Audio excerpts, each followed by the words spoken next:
Gustavo Vera y Lucas Scheirer, y la participación especial de Marcelo Figueroa y Mario Videla. En la producción, Gisela Del Hilo. Esta es la historia de un hombre común. Bueno, muy buenos días. Disculpen por los minutos que nos hemos demorado en comenzar. Ocurre que hoy a la mañana fue la apertura de las sesiones ordinarias de la legislatura. A las 8:30 de la mañana habló el jefe de gobierno, Rodríguez Larreta. Fueron 28 minutos, 6 minutos más que los que habló el Papa Francisco con Macri. Y en esos 28 minutos, lamentablemente no tenemos muchas cosas para destacar porque fueron todos lugares comunes. Queremos una ciudad inclusiva, queremos trabajar todos juntos, y esas cosas que uno escribe como si fuera una especie de acto escolar y relata una semblanza.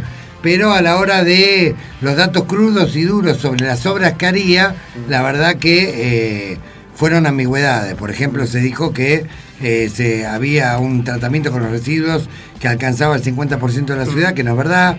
Habló de 30 escuelas que iba a construir en los próximos años. El único dato duro es que iban a hacer una serie de metrobús, de los cuales la mayoría eran para una conexión con provincia, ¿sí?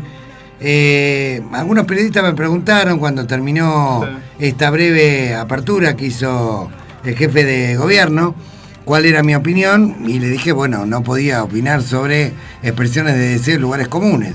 Sí me llamaba la atención que la ciudad, con el presupuesto más rico del país, 110.000 millones de pesos, con un endeudamiento de 1.200 millones de dólares para este año, con un aumento de la coparticipación como le ha dado Macri a principios de año, con semejante presupuesto, el señor Larreta todavía no haya enfocado las obras más concretas que va a realizar en el terreno de la urbanización, en el terreno de la mejora de los hospitales públicos, en el terreno de la jerarquización de los docentes y los médicos, en el terreno de la creación de empleados dignos, de empleo digno, en el terreno del combate contra el crimen organizado, porque si bien habló del traspaso de la federal y habló de mapa del delito, lo cierto es que todavía no nos ha explicado cómo se va a articular el trabajo de la metropolitana y la federal y de qué manera van a abordar los delitos complejos.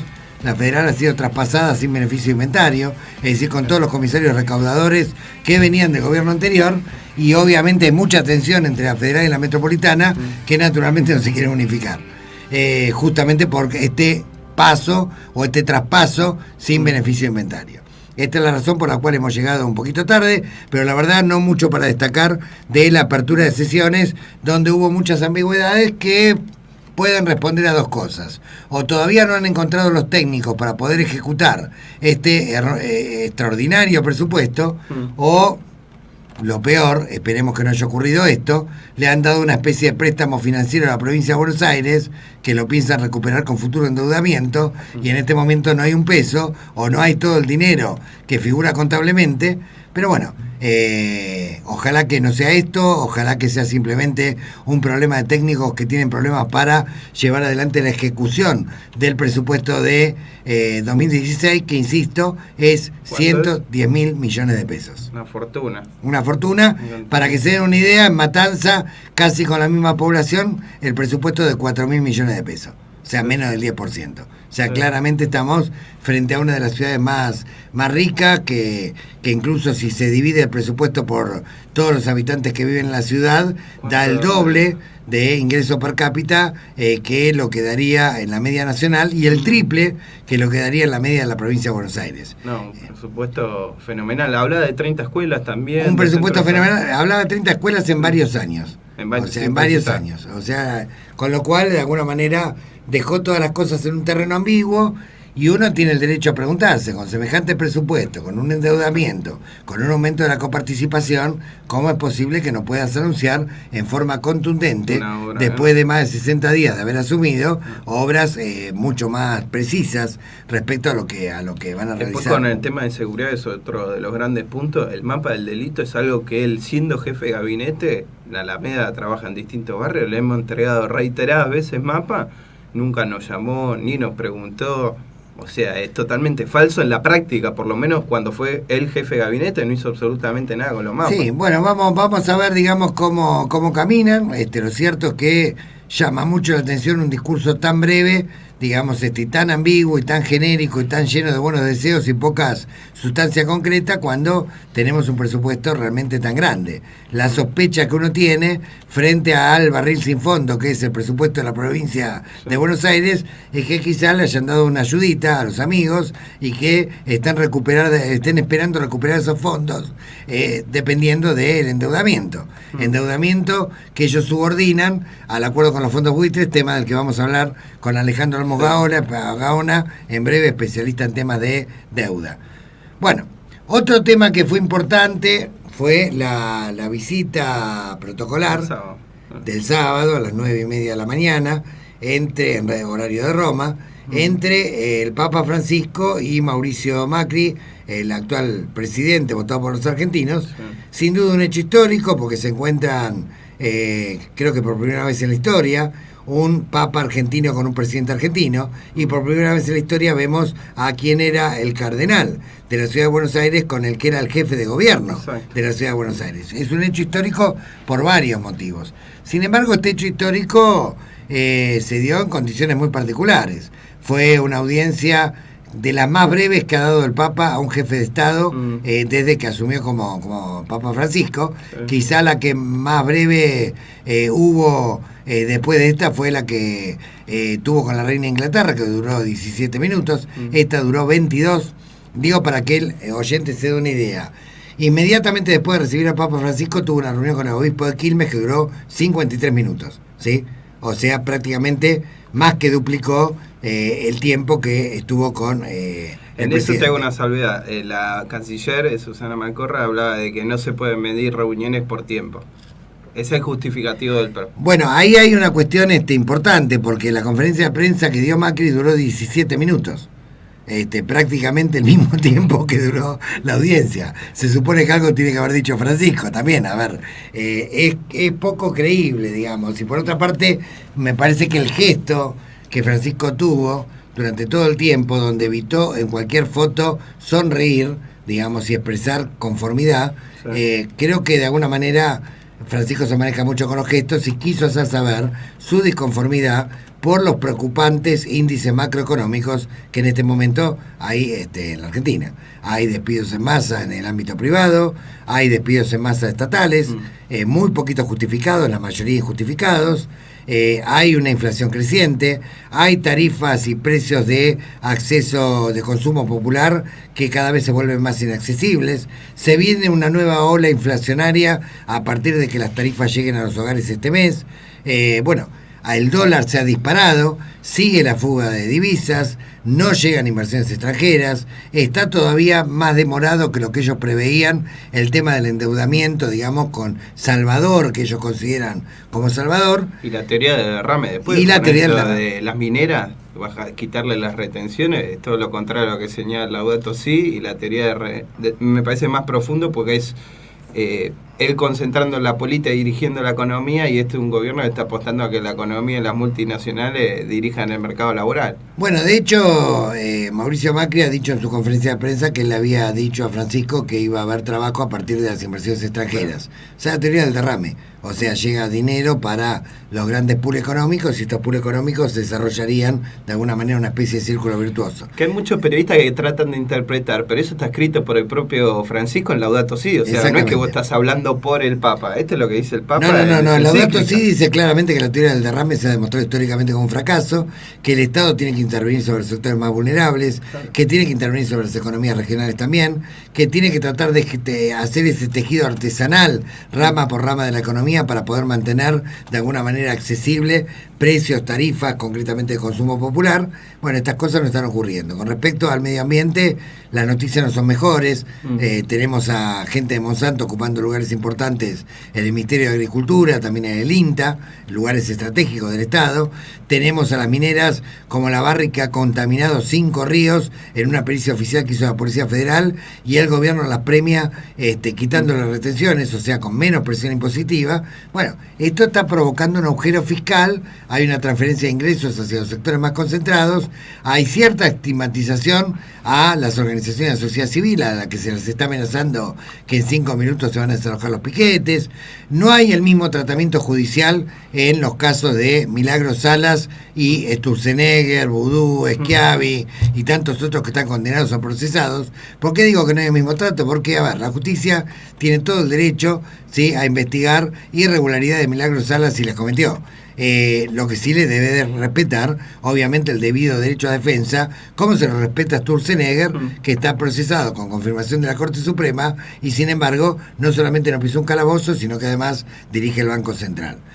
Lo mismo le respetan a Jaime Schiavi, que están condenados a prisión efectiva por el Tribunal Oral que lo juzgó por la masacre de Once, y sin embargo caminan por la calle porque con una simple apelación se le respeta el derecho a defensa. En cambio, Milagros Sala está imputado en un montón de delitos, no está procesada en ninguno de ellos, pero está presa por las dudas, ¿sí? Entonces, este preso por las dudas, cuando provenís de una organización social, y este garantismo extremo, cuando sos de alguna manera la clase política que se codea en Puerto Madero, se trate del PRO o se trate del Frente para la Victoria, claramente está mostrando que hay dos varas y dos medidas a la hora de juzgar a las personas. El debido derecho a defensa lo tiene que tener todo el mundo, nadie se opone a que se investigue todas las irregularidades que se tengan que investigar. Hay quienes dicen, bueno, pero Milagros Sala está detenida porque podría ser un obstáculo para la investigación.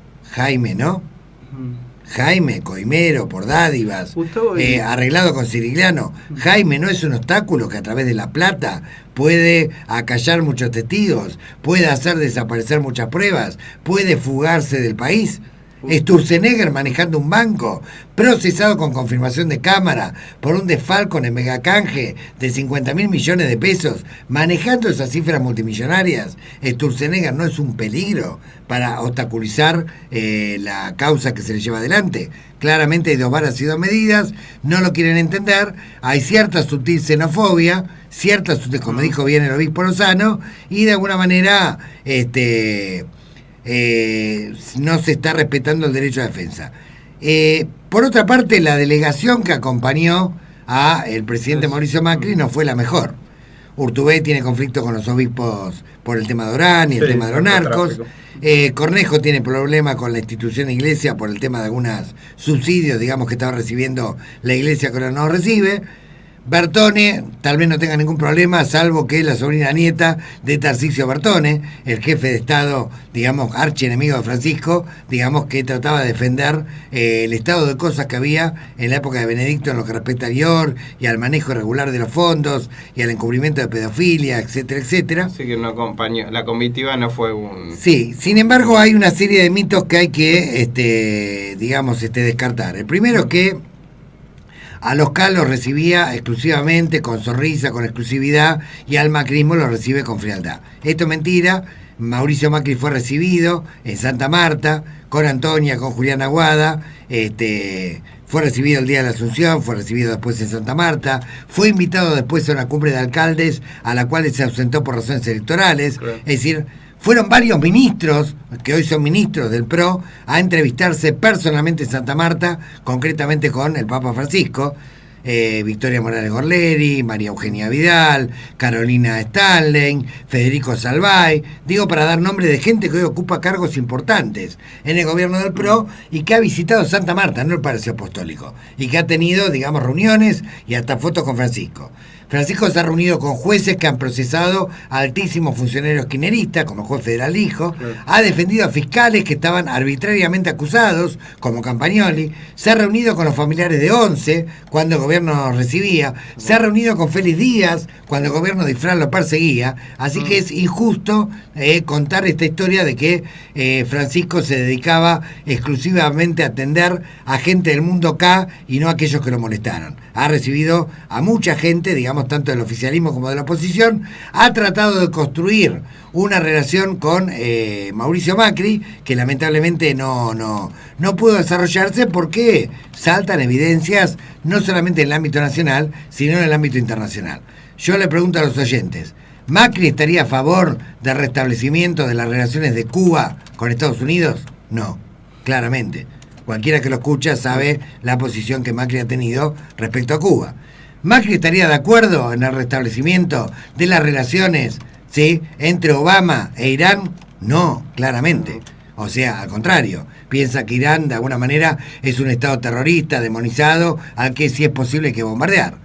Macri, y agrego a Carrió, que la escuché yo personalmente, estaría de acuerdo con aquella vez que Francisco, con Putin y con otros funcionarios y presidentes y mandatarios pararon la intervención militar en Siria. No, estaban a favor de la intervención militar en Siria. Entonces, Macri se para geoestratégicamente en el lugar de Paul Singer, el mismo señor que en este momento nos acaba de sacar 4.300 millones de dólares para resolver el tema de los fondos buitres por el lado del fondo Elliott, que es el financista de los republicanos y que es el financista de Netanyahu, ¿sí? Los dos gobiernos o los dos sectores que en este momento tratan de bombardear el proceso de paz que muy trabajosamente está tratando de articular Francisco con el presidente Obama, con el presidente Putin, con el presidente de India, con el presidente de China, tratando de generar condiciones, ¿sí?, para arrinconar al ISIS, para desmantelarlo, tratando de generar condiciones de diálogo, de encuentro, no solamente a nivel de jefe de Estado, no solamente a nivel de diferentes regímenes políticos, no solamente a nivel de diferentes religiones, tratando de generar una cultura del encuentro que realmente construya para la paz. Claramente Macri no está parado en ese lugar. Macri tira piedras a cada una de las iniciativas de Francisco abiertamente, y por eso hice estas preguntas, porque ya sé cuál es la respuesta. Los oyentes no tienen más que googlear y ver cuáles son las posiciones que Macri ha tenido históricamente. Entonces, este acuerdo de Macri con Paul Singer va a dar mucho que hablar, va a marcar de alguna manera diferencias geoestratégicas profundas, y claramente a Francisco no le gusta que en su propia patria, ¿sí?, mientras él construye la paz en el mundo, tenga un grupo de personas que está tratando de dinamitar todos esos acuerdos. Y se nota en uno de los puntos de este plan es Estiuso declarando. Justo el mismo día donde se hace el preacuerdo con los fondos buitre, Estiuso se pasa todo el día en tribunales declarando, en una causa donde ya declaró y declaró por 5 minutos. Bueno, pero para esto hay que entender quién es Paul Singer. Paul Singer es el titular de los fondos Elliott, es el que pisa más fuerte a nivel de los fondos buitres, es el que financia la campaña actual de los republicanos, es el que financió la campaña que le permitió el ascenso al Likud, concretamente el gobierno israelí de Netanyahu. Likud es el partido... Es el partido de extrema derecha, digamos, Israel, que en este momento gobierna en Israel, que no tiene nada que ver con las posiciones del Partido Laborista Israelí. Es muy diferente, casi como el agua y el aceite. Entonces, por un lado está el Likud, por el otro lado está los republicanos, que tienen posiciones en común, ¿sí? Primero, Paul Singer mueve dinero que tiene que ver con el complejo militar industrial, inclusive el tráfico de armas, ¿sí?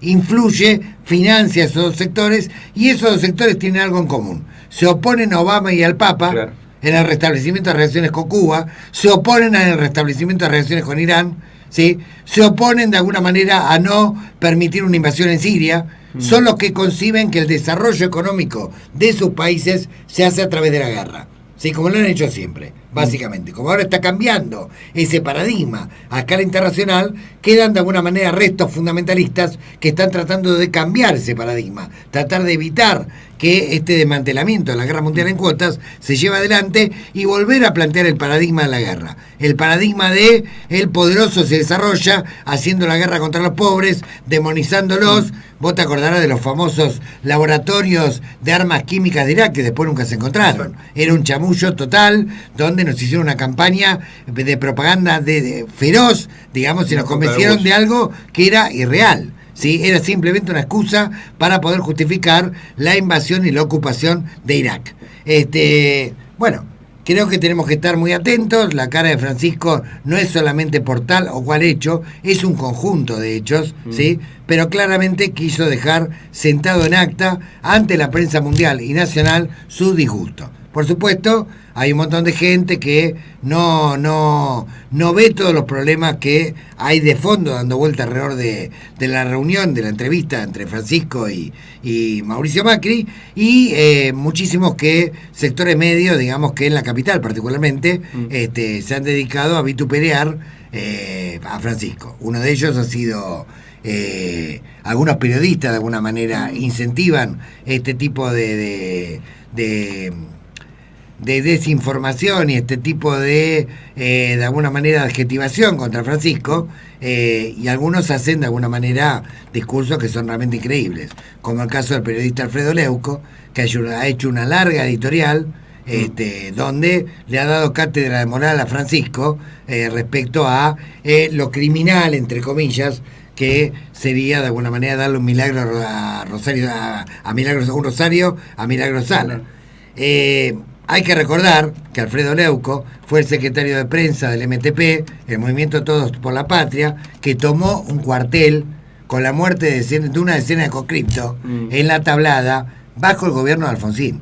No estaba Videla, no había una dictadura, no había una persecución feroz, estaba Alfonsín, y él ahora da quien clase todos de reconocen como uno de los gobiernos más democráticos desde que recuperamos la democracia, ¿sí? Este señor formaba parte, era secretario de prensa del MTP. Entonces, bueno, obviamente nosotros le escribimos: Alfredo, tendrías que ser más misericordioso a la hora de juzgar a Francisco, porque vos perteneciste a una organización que tomó un cuartel en democracia, ¿sí? Cosa que se oculta, y ahora parece el paladín de los republicanos, casi el vocero de Donald Trump en la Argentina. Estamos en La Verdad Concreta, programa número 34, y vamos a un breve interreño.